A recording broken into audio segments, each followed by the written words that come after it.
فَإِنْ آمَنُوا بِمِثْلِ مَا آمَنْتُمْ بِهِ فَقَدْ اهْتَدَوْا. یہودیوں سے کہا جا رہا ہے پہلے پارے میں اللہ نے کہا اے یہودیوں اگر تم ایمان لاؤ گے، کیسا ایمان؟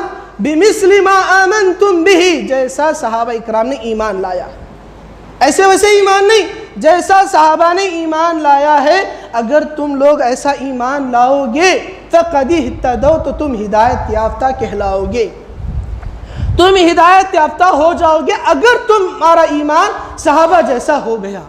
تو ہدایت کے لیے شرط کس کے ایمان جیسا ہمارا ایمان ہو؟ ہمارا ایمان صحابہ اکرام جیسا ایمان ہو، تبھی وہ ہدایت کے لیے شرط. فَقَدْ اهْتَدَوْا، ہدایت تمہیں اسی وقت ملے گی جب تمہارا ایمان ان کے ایمان کی طرح ہوگا. دوسری آیت میں اللہ نے کہا وَمَن يُشَاقِقِ الرَّسُولَ مِن بَعْدِ مَا تَبَيَّنَ لَهُ الْهُدَى وَيَتَّبِعْ غَيْرَ سَبِيلِ الْمُؤْمِنِينَ نُوَلِّهِ مَا تَوَلَّى وَنُصْلِهِ جَهَنَّمَ وَسَاءَتْ مَصِيرًا. غور سے سنیں میرے بھائی، دو باتیں اللہ تعالیٰ نے ذکر کی ہیں، دو باتیں. پہلی بات وَمَن يُشَاقِقِ الرَّسُولَ، جس نے رسول کی مخالفت کی، وَمَن يُشَاقِقِ الرَّسُولَ، جس نے رسول کی مخالفت کی، مِن بَعْدِ مَا تَبَيَّنَ لَهُ الْهُدَى، دین کے اس کے پاس آنے کے بعد، دین واضح ہونے کے بعد، دین کی حقانیت آنے کے بعد جس نے رسول کی مخالفت کی، من بعد ما تبین له ویتبع غیر سبیل المؤمنین. دوسری بات اللہ کہہ رہے ہیں اور جس نے مومنوں کا راستہ چھوڑ کے دوسروں کا راستہ اپنایا. یہ آیت جب اتر رہی تھی تو مومن کون تھے اس وقت؟ کون تھے؟ صحابہ اکرام. اس آیت کے سب سے پہلے خطاب، جس سب سے پہلے مخاطب صحابہ اکرام ہے. سب سے پہلے مومن روئے زمین کے اللہ کے رسول صلی اللہ علیہ وسلم امت میں صحابہ اکرام ہیں. وَمَن يَتَّبِعْ غَيْرَ سَبِيلِ الْمُؤْمِنِينَ، جو شخص سبیل المؤمنین مومنوں کا راستہ چھوڑ کر دوسروں کا راستہ اپنائے گا، نُوَلِّهِ مَا تَوَلَّى، ہم اسے ویسے ہی پلٹائیں گے، جہاں جہاں وہ پلٹے گا اسے پلٹاتے جائیں گے.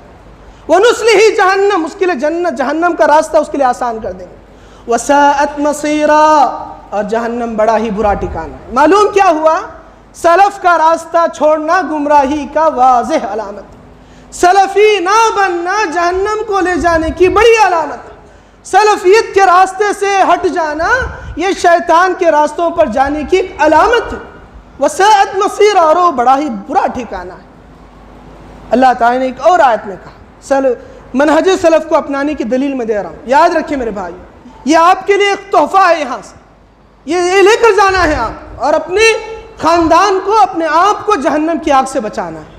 اللہ کے رسول اللہ تعالیٰ نے فرمایا والسابقون الاولون من المہاجرین والانصار والذین اتبعوهم بإحسان رضی اللہ عنہم ورضوا عنہ وأعد لهم جنات تجری من تحتها الانہار الى آخر.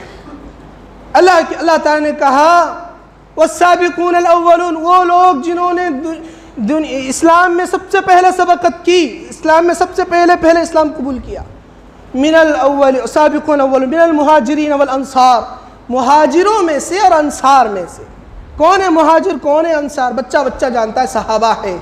بچہ بچہ کہے گا صحابہ یہ مہاجر ہیں جنہوں نے مکہ چھوڑ کر مدینے کو اپنا ٹھکانہ بنایا.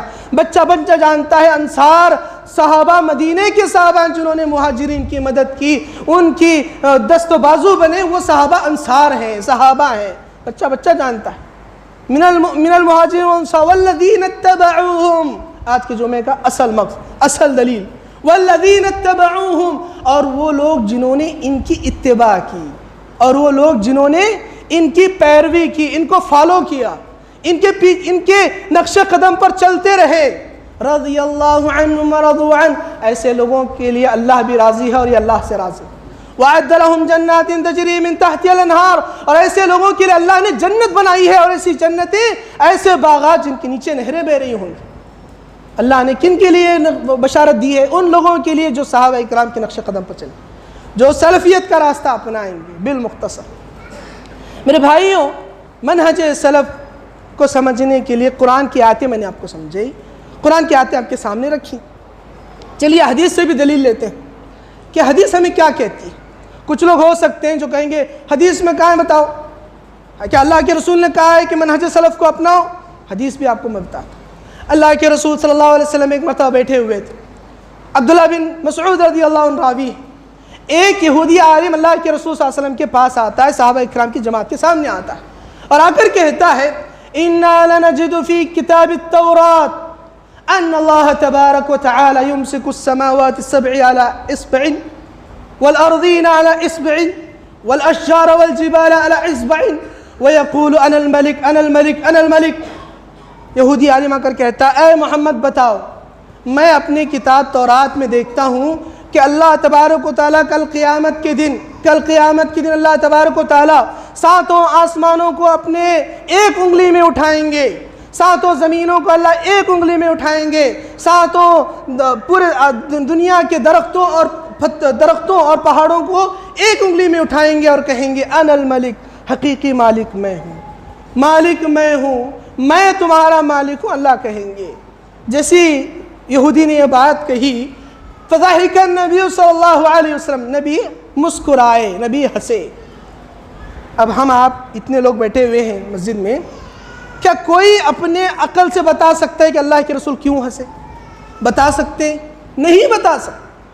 کوئی یہ کہے گا کہ اللہ کے رسول ہو سکتا ہے اس کو مذاق میں ہنسے ہو، کوئی یہ کہے گا کہ اللہ کے رسول صلی اللہ علیہ وسلم نے انکار میں ہنسا ہو، کوئی یہ کہہ سکتا ہے اللہ کے رسول صلی اللہ علیہ وسلم نے کا تصدیق میں ہنسا ہو۔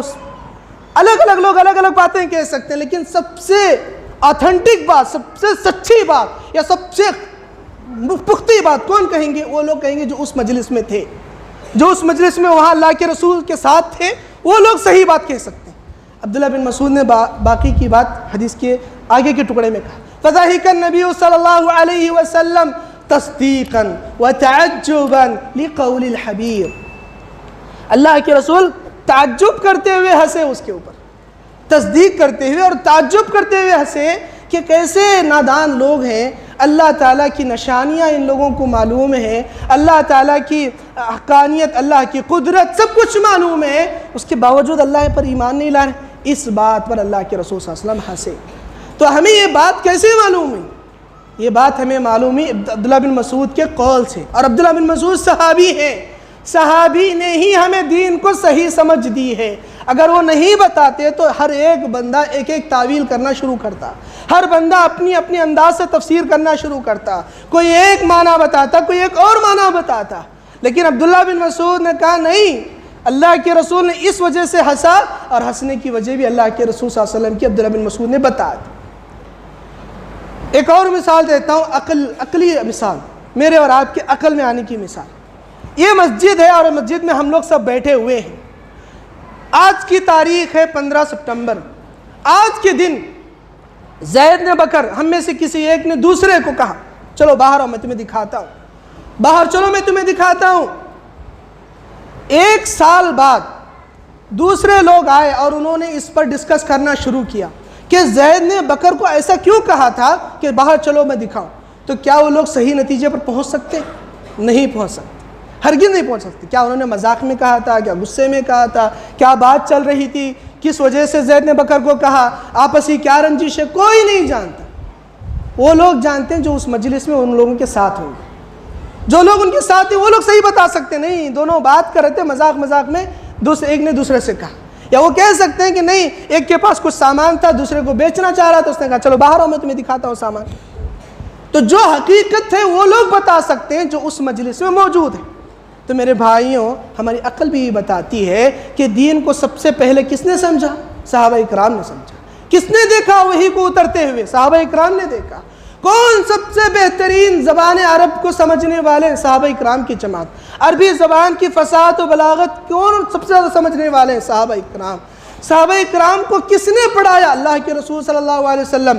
کس کے شاگرد تھے؟ رسول اللہ کے شاگرد تھے۔ کس نے دین کا علم ان کو دیا؟ اللہ کے رسول نے دیا۔ کیا یہ جماعت حق کے راہ پر نہیں ہو سکتی؟ بے شک ہو سکتی، بے شک یہی جماعت حق پر ہے۔ اور اس جماعت کی اتباع کرنے والے، اس جماعت کی پیروی کرنے والے، راہ سلف کو اپنانے والے، منہج سلف کو اپنانے والے حقیقت میں اللہ تعالیٰ کے نزدیک اس دن راضی برضا ہوں گے، اللہ ان کے لیے جنتیں تیار کر کے رکھیں۔ میرے بھائیوں، یہ میں نے مختصر آپ کو بتایا سلفی منہج کی ضرورت۔ چلیے میں بہت ہی مختصر وقت ہے، کچھ خصوصیات بھی میں آپ کے سامنے ذکر کر دوں۔ کہ سلفی منہج کو اپنانے کی کیا خصوصیت، اس منہج میں کیا ایسی خصوصیت ہے کہ ہمیں اس منہج کو اپنانا ضروری ہے، اور اگر ہم اس منہج کو نہیں اپنائیں گے، اس طریقے کو نہیں اپنائیں گے تو ہم بھی گمراہ ہوں گے، اپنے بال بچوں کو بھی گمراہ کریں گے، ہم بھی جہنم کے ایندھن بنیں گے، اپنے سارے خاندان کو بھی جہنم کا ایندھن بنائیں گے۔ کیا خصوصیات ہے؟ سب سے پہلی خصوصیت، یہ ایسی جماعت ہے جس کے ایمان اور اس کے ایمان اور اس کی استقامت کی شہادت اللہ کے رسول صلی اللہ علیہ وسلم نے دی، جیسا کہ حدیث میں گزرا، خیر القرون قرنی ثم الذین یلونہم ثم الذین یلونہم، بہترین زمانہ میرا ہے، اس کے بعد آنے والا زمانہ، اس کے بعد آنے والا زمانہ۔ 3 زمانوں کے اللہ کے رسول نے شہادت دی ہے، صحابہ اکرام کی، تابعین کی، تبع تابعین کی، اللہ کے رسول کی شہادت سب سے پہلی خصوصیت۔ اس جماعت کی دوسری اہم خصوصیت یہ ہے کہ وہ جماعت ہے جس کا ایمان بڑا ہی معیار کا تھا، بڑے پہاڑ کے ایمان والے صحابہ تھے، نہ ان کا جیسا مثالی ایمان ان سے پہلے کسی نے دیکھا، نہ ان کے بعد روئے زمین نے ایسا ایمان دیکھا۔ ویسا ایمان رکھنے والے صحابہ، یہ کون سا بھی انہی کے منہج کو ہمیں اپنانے کے لیے کہا جا رہا ہے، اسی منہج کی پیروی کے لیے کہا جا رہا ہے۔ میرے بھائیوں، منہج سلف صحابہ اکرام کا منہج ہے۔ اسی منہج کی ایک اور خصوصیت، یہ منہج کے لوگ، اس منہج کے ماننے والے صحابہ ایسے صحابہ تھے جن کے نزدیک قال اللہ و قال الرسول حرف آخر تھا۔ جہاں قال اللہ قال الرسول آ جاتا، وہاں نہ کوئی ایموشن، وہاں نہ کوئی اپنی جذبات، نہ وہاں کوئی اپنی خاندانی ناک کا کوئی احساس، نہ اپنے خاندان کے اونچے پن کا احساس، نہیں۔ جہاں اللہ اور اس کی رسول کی بات آ گئی، اللہ اور اس کے رسول کی بات کو لیں گے اور سارے جذبات کو ایک طرف کر دیں گے، اللہ اور اس کے رسول کی بات کو لیں گے۔